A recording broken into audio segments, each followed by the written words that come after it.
Juragan ya. Jadi itu adalah promonya. Sesaat lagi kita akan segera bergabung bersama Ibu Ratnasari, akan membahas juga pastinya mengenai satu tema yang kita angkat. Bagaimana cara untuk menjaga kesehatan mental di tengah pandemi. Jadi juragan jangan kemana-mana, simak dulu video yang satu ini. Pada saat saya belajar untuk bisa ikhlas, untuk bisa belajar lebih berserah bahwa ini adalah bagian dari cerita masa lalu saya yang harus saya hadapi, dan saya masih yakin bahwa saya punya peluang ke depan untuk hidup lebih baik.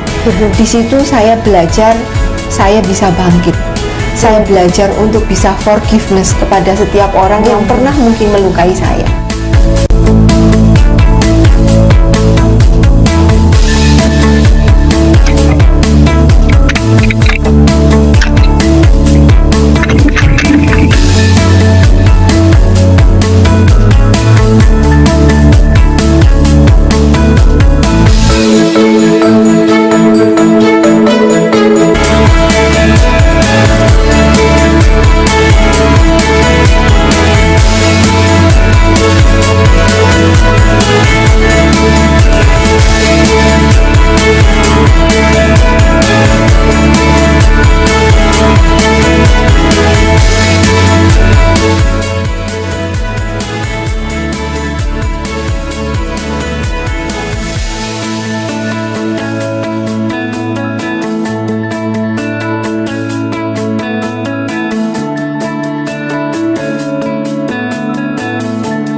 So now you already know that Mrs. Ratnasari is the leading expert and an experienced professional psychologist. So if you, your family, or even your friends are looking for the best psychologist for marriage counselors, family counselors, and even mental health issues that you want to talk about, you can get counseling service both exclusively and privately.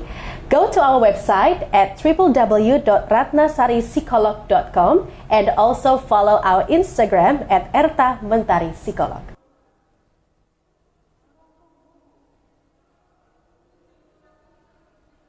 Namanya kesehatan itu emang penting banget, nggak cuma kesehatan secara jasmani, tapi juga perlu untuk kesehatan mental, supaya apa yang kita ucapin, apa yang kita pikirkan, dan juga apa yang kita lakukan itu baik semuanya. Orang kalau misalnya lagi stres, lagi banyak pikiran gitu ya, nggak sehat secara mentalnya tuh pasti outputnya jelek banget. Tapi bukan saya akan ngejelasin ini, yang akan menjelaskan lebih lanjut lagi kali ini adalah Ibu Ratnasari. Halo Ibu, selamat sore Ibu. Iya, selamat sore. Oke. Dan selamat sore juga untuk para juragan Mitsubishi. Tetap sehat dan tetap semangat. Oke, tetap sehat dan juga tetap semangat. Ibu Ratnasari ini adalah founder Erta Mentari Psikolog Surabaya. Jadi memang adalah orang yang tepat banget untuk membahas mengenai kesehatan mental selama pandemi ya. Kalau begitu langsung saja Bu, sesinya saya berikan kepada Ibu. Nanti juragan yang punya pertanyaan mungkin bisa langsung diketik aja di kolom chat. Silakan Ibu. Baik, terima kasih. Saya sangat bahagia hari ini bisa bertemu walaupun tidak bisa secara langsung tapi hanya via Zoom dengan para juragan Mitsubishi. Hari ini saya akan share tentang topik yang sangat dekat dengan kita, yaitu di masa pandemi. Bagaimana kita bisa tetap berada dalam kondisi yang sehat mental di kondisi pandemi ini. Sebelumnya saya akan share screen.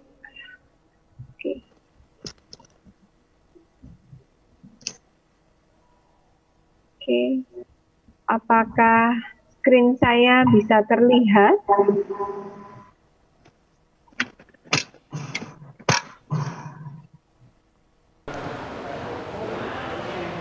Baik, yang saya ambil adalah bagaimana menjaga kesehatan mental di tengah pandemi ini. Ya, jadi sebetulnya untuk memulai itu, kita perlu untuk bisa menyamakan persepsi terlebih dahulu. Apa yang disebut dengan kesehatan mental?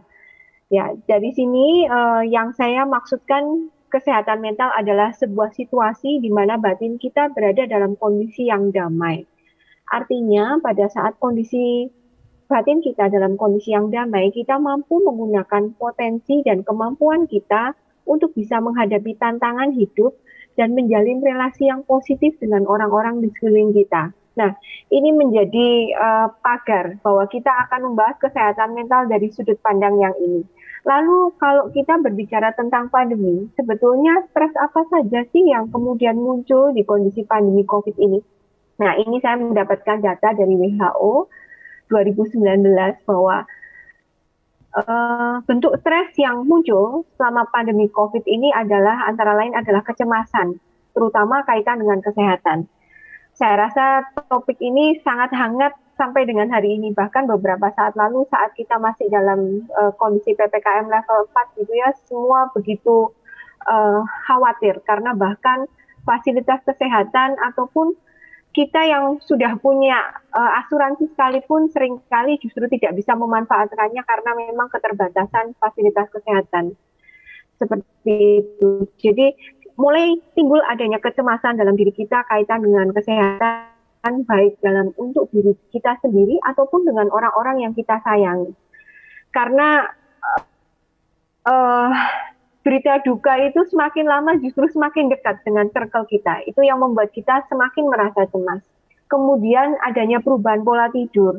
Karena kalau dulu kita beraktivitas banyak di luar rumah, semuanya lebih terasa teratur. Bahkan kalau sekarang kita mungkin ada beberapa di antara para juragan yang mungkin lebih banyak beraktivitas di dalam rumah, seringkali pola tidur ini menjadi terbalik. Jadi umumnya kita kadang tidur terlalu malam, kemudian bangunnya juga akibatnya menjadi terlalu siang gitu ya. Pola tidurnya menjadi tidak teratur seperti dulu. Kemudian pola makan juga seperti itu. Ada tidak ya para juragan yang ada di sini yang mengalami hal sama seperti saya? Karena sejak kondisi pandemi, jadi terhitung hampir 2 tahun ini di mana-mana makin melebar. Karena termasuk asupan makanan yang masuk ke mulut kita semakin banyak, sehingga pola makannya menjadi kurang teratur. Sedangkan untuk akses berolahraga pun itu terbatas, sehingga hal itu mengakibatkan kondisi yang tidak nyaman di tubuh kita juga. Ada yang mengalami kesulitan tidur bahkan, karena bukan hanya kondisi pandeminya takut akan kondisi kesehatan saja, tetapi dari semua lini, hubungan sosial, kemudian kaitan dengan pekerjaan, itu seringkali juga membuat kita sulit tidur. Bahkan ada beberapa yang perlu para juragan tahu bahwa sebetulnya pasca COVID pun seringkali banyak pasien mengeluhkan adanya sulit tidur, bahkan asam lambung menjadi tinggi. Nah, hal itu umumnya juga menjadi sumber stres utama. Kemudian konsentrasi umumnya akan menurun. Terlebih yang keenam adalah kita menjadi penyebab atau bahkan memperparah orang lain yang memiliki gangguan psikologi sebelumnya untuk menjadi lebih stres. Jadi kondisi ini awalnya mungkin orang sudah mengalami adanya gangguan psikologis, tetapi dengan kondisi pandemi ini semakin bertambah lagi. Nah, untuk itu yang menjadi pertanyaan, bagaimana membuat kita tetap sehat mental? Kita tetap perlu untuk bisa aktif bekerja dan kemudian punya rasa happy apapun kondisinya gitu ya. Yang pertama adalah mindfulness. Saya yakin hal ini tidak asing untuk para juragan. Kalau para juragan mungkin suka dengan namanya yoga, meditasi, mindfulness itu juga salah satunya ada di dalamnya. Di mana mindfulness ceritakan bahwa kondisi pikiran dan juga perasaan pada tubuh kita berada pada saat ini. Jadi kita tidak lagi menyangkali bahwa dulu kok begini ya, ke depan bagaimana ya, tapi lebih kepada kita hadir untuk saat ini dan menghadapi, kemudian menerima apa yang ada pada saat ini. Kemudian cara yang kedua yang bisa kita lakukan adalah dengan melakukan relaksasi. Caranya gimana sih? Sangat simpel, para juragan bisa melakukannya di rumah. Carilah posisi duduk yang paling nyaman, pejamkan mata, kemudian bayangkan tempat yang paling menyenangkan. Kalau para juragan lihat di slide saya, di sini ada sebuah gambaran pantai gitu ya.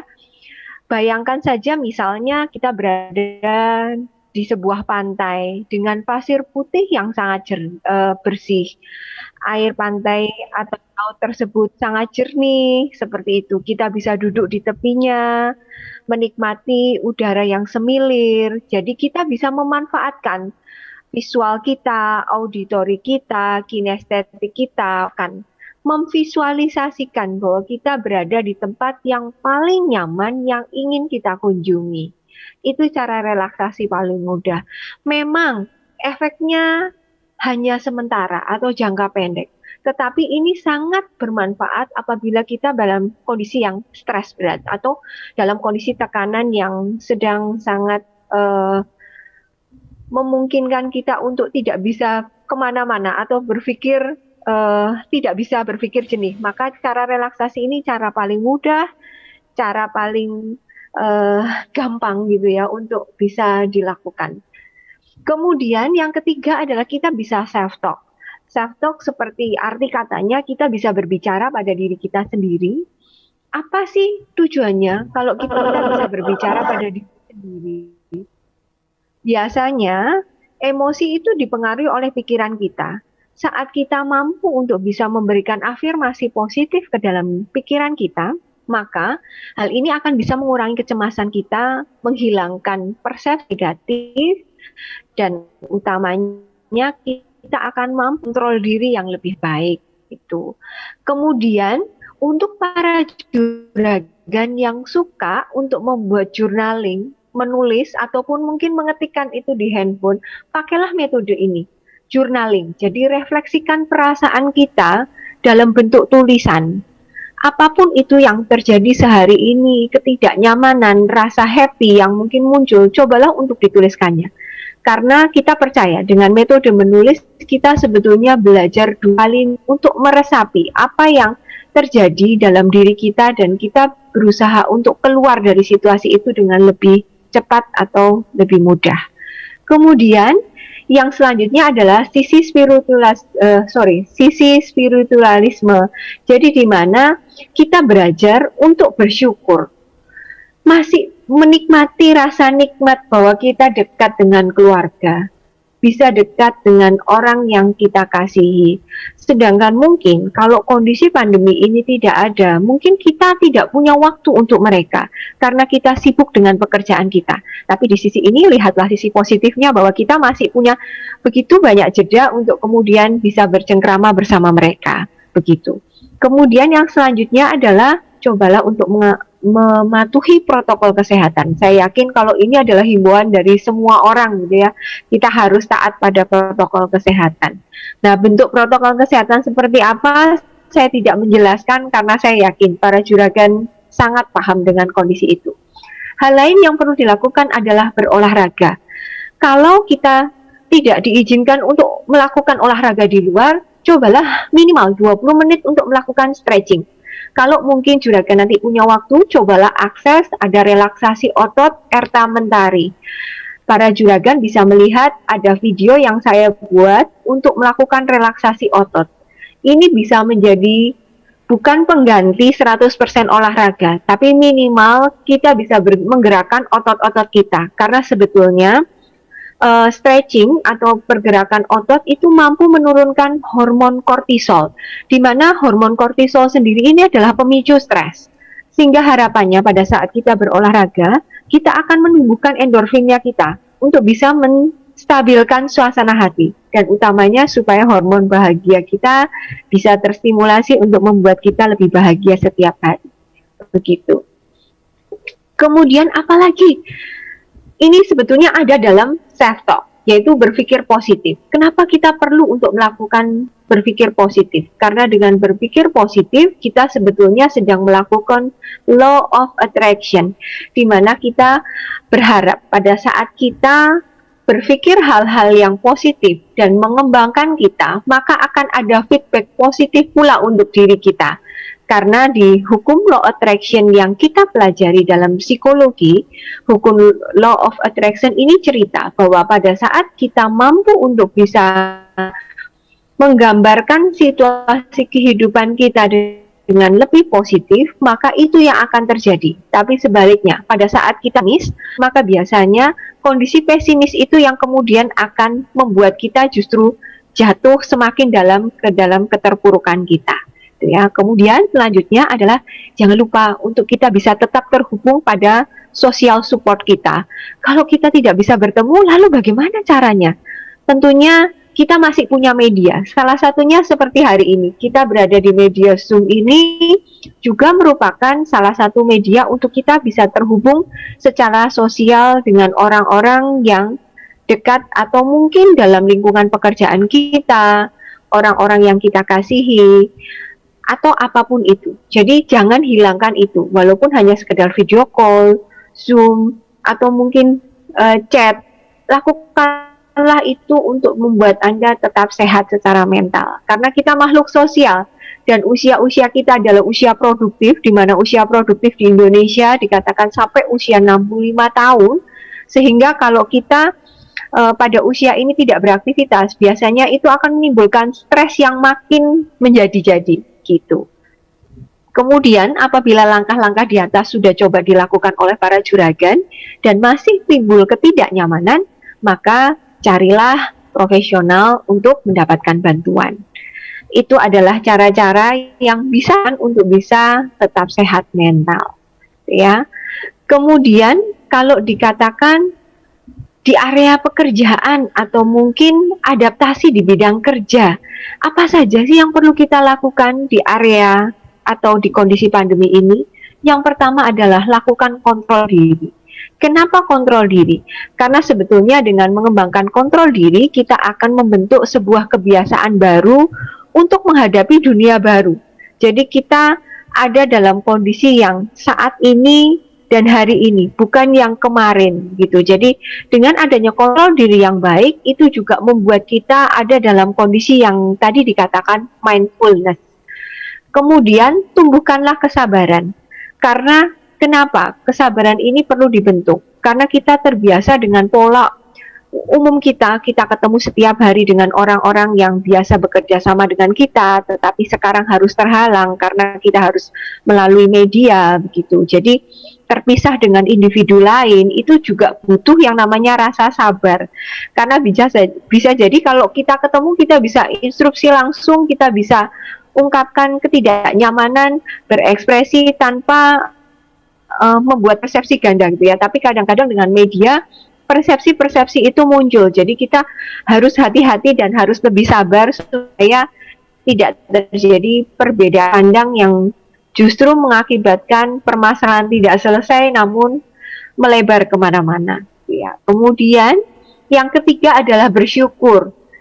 Bersyukur seperti yang tadi saya bilang bahwa ini adalah bagian cara terbaik kita menyesuaikan diri di bidang kerja. Bersyukur kita masih mendapatkan pekerjaan yang baik. Bersyukur bahwa kita masih memiliki usaha, walaupun kita struggling dalam usaha itu, namun kita harus positive thinking bahwa dalam kondisi ini pun kita tetap mampu untuk survive.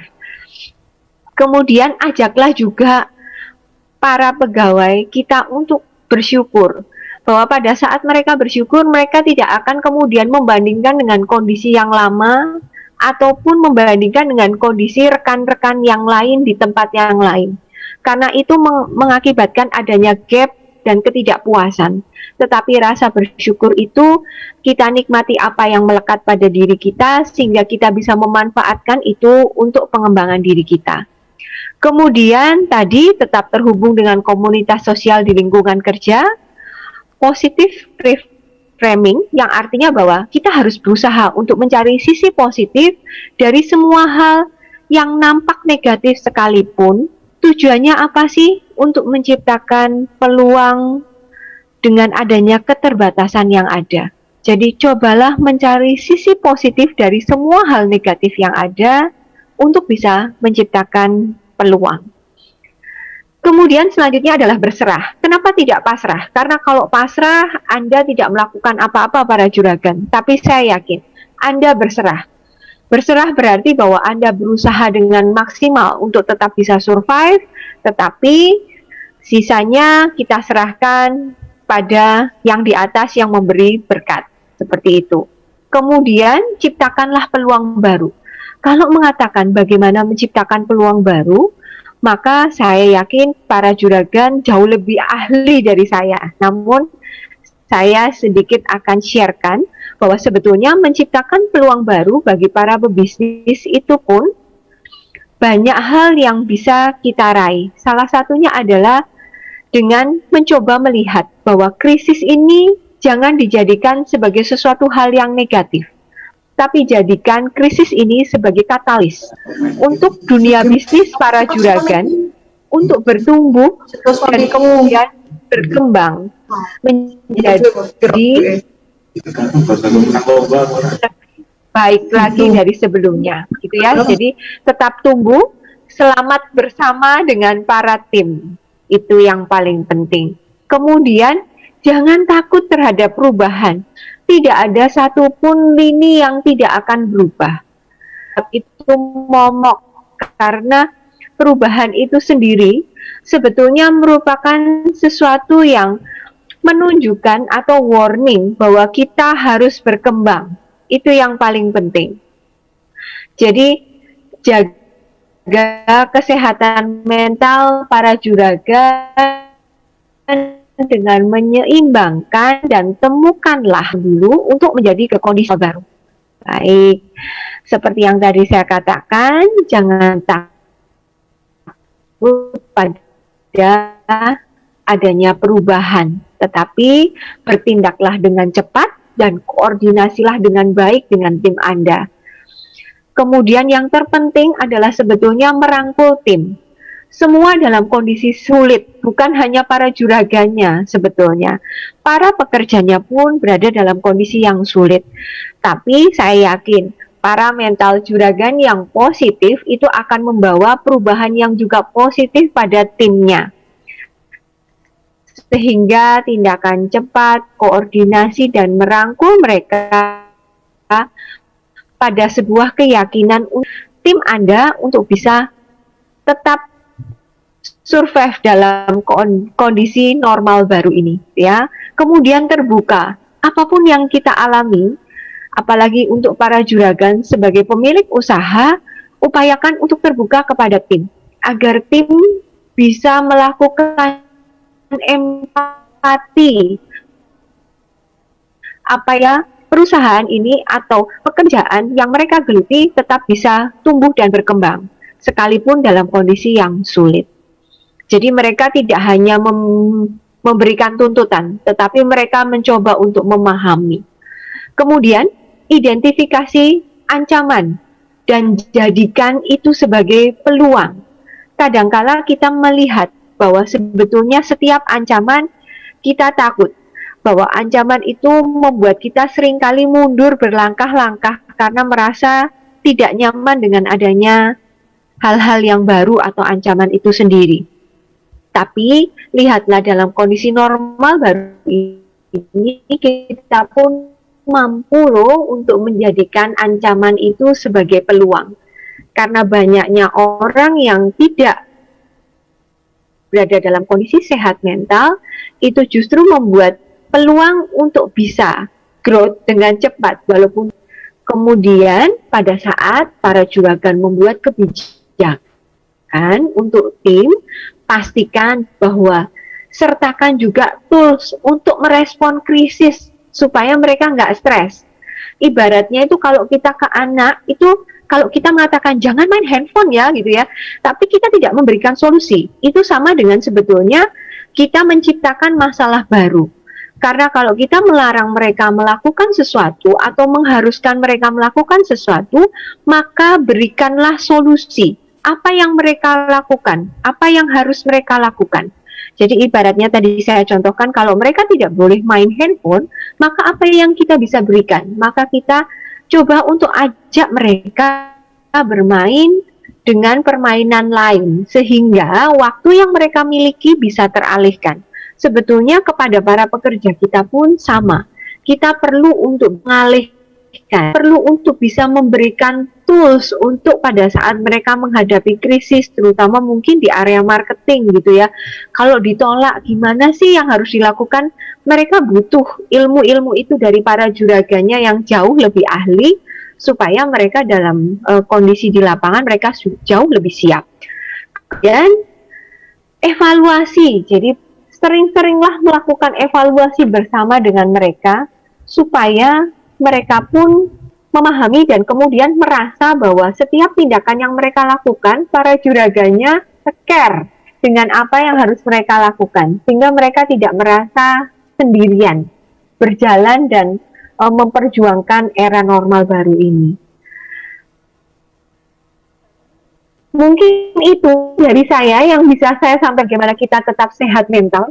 Jadi saya membuka peluang untuk para juragan bertanya kepada saya apa yang mungkin bisa untuk di-sharingkan dalam sesi ini. Silahkan saya kembalikan ke host. Terima kasih banyak untuk Bu Ratnasari. Ini suatu pandangan ya, kita kadang tuh terlalu sibuk, kita sibuk ngejar target ini tuh segala macam, tapi justru malah melupakan kesehatan mental kita gitu ya. Kita langsung cenderung harus ini, harus nge-push diri, tapi lupa untuk menyayangi diri sendiri. Jadi harus tetap positif, harus tetap banyak bersyukur, dan jangan lupa untuk tadi poinnya ada di law of attraction juga. Jadi hukum tarik menarik. Kita dengerin yang bagus-bagus, kita kasih input ke diri kita yang bagus-bagus, jadi supaya outputnya juga bagus. Oke, kali ini sudah dibuka untuk sesi tanya jawab. Silakan untuk juragan untuk memberikan pertanyaannya. Sekali lagi kita masih terhubung dengan Ibu Ratnasari, ini terkait mengenai menjaga kesehatan mental di tengah pandemi. Tapi sebelumnya Oya mau ingetin dulu untuk semua peserta, untuk juragan, jangan lupa untuk registrasi ya, linknya ada di kolom chat.